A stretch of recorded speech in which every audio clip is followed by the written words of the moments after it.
በስመ አብ ወወልድ ወመንፈስ ቅዱስ አሐዱ አምላክ አሜን። በክርስቶስ ክርስቲያን፣ በወልድ ውሉደ እግዚአብሔር፣ በመንፈስ ቅዱስ መንፈሳውያን የተሰኘን የእግዚአብሔር ልጆች በመላው ዓለም የምትገኙ ኦርቶዶክሳውያን እንደያላችሁበት ሰዓት አቆጣጠር እንደምን አመሻችሁ፣ እንደምንስ አደራችሁ፣ እንደምን ዋላችሁ? አሜን። የእግዚአብሔር ስሙ በፈጠረው ሁሉ አንደበት የተመሰገነ ይሁን፣ አሜን። ሁሌም ከጎኑ የማትለየው የሁላችንም እናት ቅድስት ንጽሕት ቡርክት እመቤታችን ቅድስት ድንግል ማርያም ከተከበረ ልጇ ጋር ዛሬም ዘወትርም የተመሰገነች ትሁን። እንዲሁም ጻድቃን፣ ሰማዕታት፣ ደናግል፣ መነኩሳት እንደየማዕረጋቸው እንደየክብራቸው መጠን የተመሰገኑና የከበሩ ይሁን። እግዚአብሔር በቸርነቱ በምሕረቱ ጠብቆ እዚህ ሰዓት እዚህ ዕለት ያደረሰን የአባቶቻችን አምላክ የእኛም አምላክ ስሙ ለዘላለም የተመሰገነ ይሁን፣ አሜን።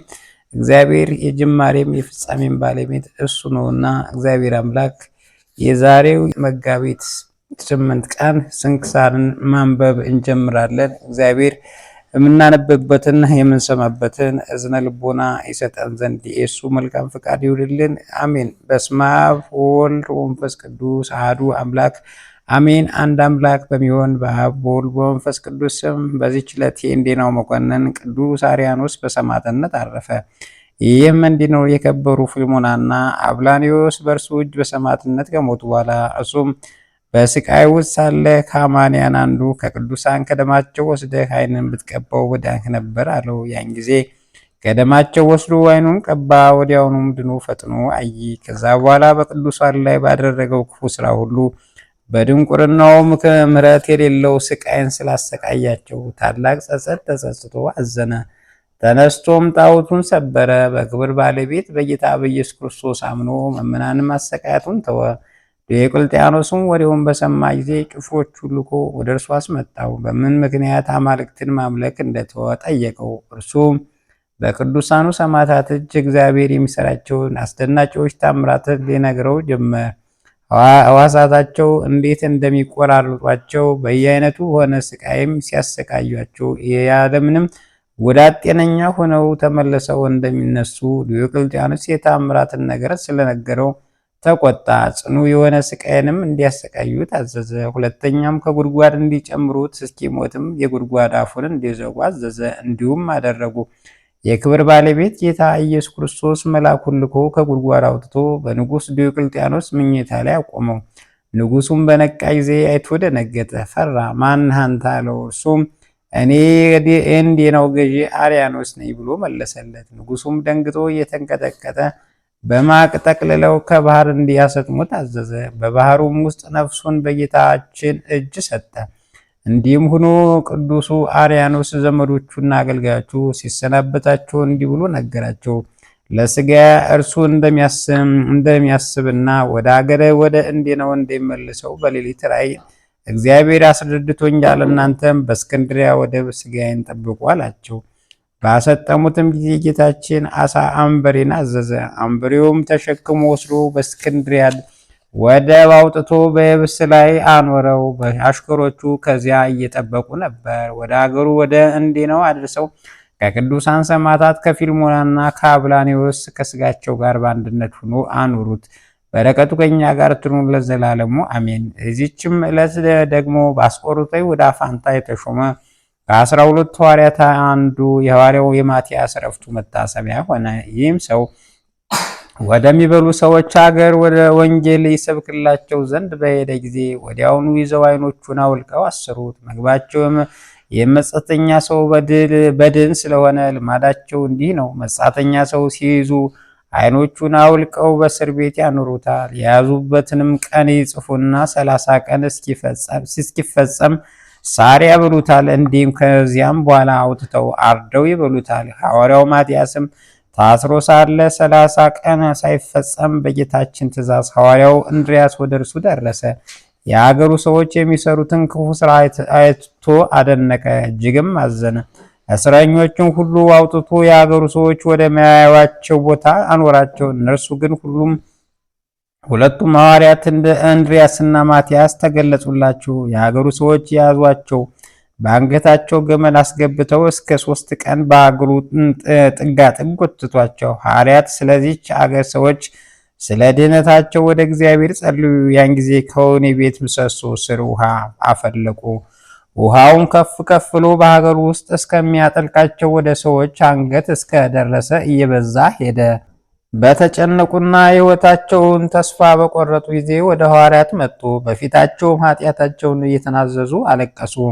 ሐዋርያትም በክብር ባለቤት በጌታችን በኢየሱስ ክርስቶስ እመኑ እናንተ ትድናላችሁ አሏቸው። እሊህም ሁሉም በክብር ባለቤት በጌታችን አመኑ። ሐዋርያትም አስተማሯቸው፣ ገሰጿቸው። የአንድነት የሦስትነት የመድኃኒታችን ሰው መሆኑን ምስጢር ገለጹላቸው። ደግሞ ይህን የአራዊት ጸባይ ጌታችን ከእነርሱ ያርቅ ዘንድ ጸለዩላቸው። ከዛ በኋላ በሁሉ መንፈስ ቅዱስ አጠመቋቸው። ያ የአውሬ ጸባይ ከሳቸው እርቆ ሰው የሚመገበውን የሚመገቡ የዋሆች ቅኖች ሆኑ። ኤጲስቆጶሳትን ቀሳውስታትንና ዲያቆናትንም ሾሙላቸው። በቀናች ሃይማኖትም እያጸኗቸው እና እያስተማሯቸው 30 ቀኖች ያህል ከሳቸው ጋር ኖሩ። ከዛም ወጥተው ሄዱ። የአገሩ ሰዎች ግን በሌላ ጊዜ ወደ እነርሱ እንዲመለሱላቸው ሐዋርያትን ለመኗቸው። ሐዋርያ ማትያስ ግን ወደ ደማስቆ ከተማ ገብቶ በክብር ባለቤት በጌታ በኢየሱስ ክርስቶስ ስም ሰበከ። የአገሩ ሰዎችም ይዘው በብረት አልጋ ላይ አስተኝተው በበታቹ 6 ቀን 6 ሌሊት እሳት አነደሩ። ሊያዩትም ወደ እርሱ በመጡ ጊዜ ፊቱን እንደ ፀሐይ ሲያበራ አገኙት። ስጋውም ሆነ የራሱ ፀጉር ወይም ልብሶቹ ምንም እሳት አልነካውም። እጅግም አደነቁ። አሁንም ዳግመኛ 24 ቀን እስኪፈጸም ድረስ ሐዋርያ ቅዱስ ማትያስን በተኛበት በዚያ የብረት አልጋ በታች እሳት አነደዱ። ከዚያ በኋላ ከእሳቱ ባወጡት ጊዜ ያለምንም ጉዳት ጤነኛ ሆኖ አገኙት። እጅግም አደነቁ። በክብር ባለቤት በጌታ በኢየሱስ ክርስቶስ አመኑ። እርሱም በአብ ወልድ መንፈስ ቅዱስም አጠመቃቸው። ካህናትም ሾመላቸው። በቀናች ሃይማኖት እያጸናቸው ከሳቸው ጋር ኖረ። ከዚያም ተነስቶ ስሟ ፊላውን ወደሚባል ከአይሁዶች አገሮች ወደ አንዲቷ ሄደ። በዚያም በጎ ዕረፍትን አረፈ። ስጋውን በመልካም ቦታ ኖሩት። ከስጋውን በሽተኞችን በመፈወስ ታላቅ የሚያስደንቁ ታምራትም ተገለጡ። ልዩ የሆነች በረከቱ ከኛ ጋር ለዘላለሙ ትኖር አሜን። በዚችም ቀን ደግሞ በእስክንድርያ ለተሾመ አባቶቻችን ሊቃነ ጳጳሳት 11ኛ የሆነ የእስክንድርያ ሊቀ ጳጳሳት ቅዱስ አባት አባ ዩልዮስ አረፈ። ይህም አባት አስቀድሞ በእስክንድርያ ቄስ ሆኖ ነበር። እርሱም ባለበት ዘመን በግብፅ አገር እንደ እርሱ ያለ የሌላ አዋቂ ብልህ የሆነ ምሁር ነበረ። የክብር ባለቤት በሆነ በእግዚአብሔር ፈቃድ በእስክንድርያ ሊቀ ጵጵስና ተሾመ።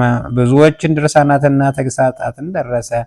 የሹመቱም ዘመን 30 ዘመን ሰላም የሰፈነበት ነበረ። በቀናች ሃይማኖትም ይጸኑ ዘንድ ሕግና ስርዓትን ሁሉ እንዲጠብቁ ሕዝቡም ሁል ጊዜ የሚመክራቸውና ያስተምራቸዋል። በወንጌላዊ ማርቆስ ወንበር 10 ዓመት ከኖረ በኋላ በሰላም በፍቅር አረፈ።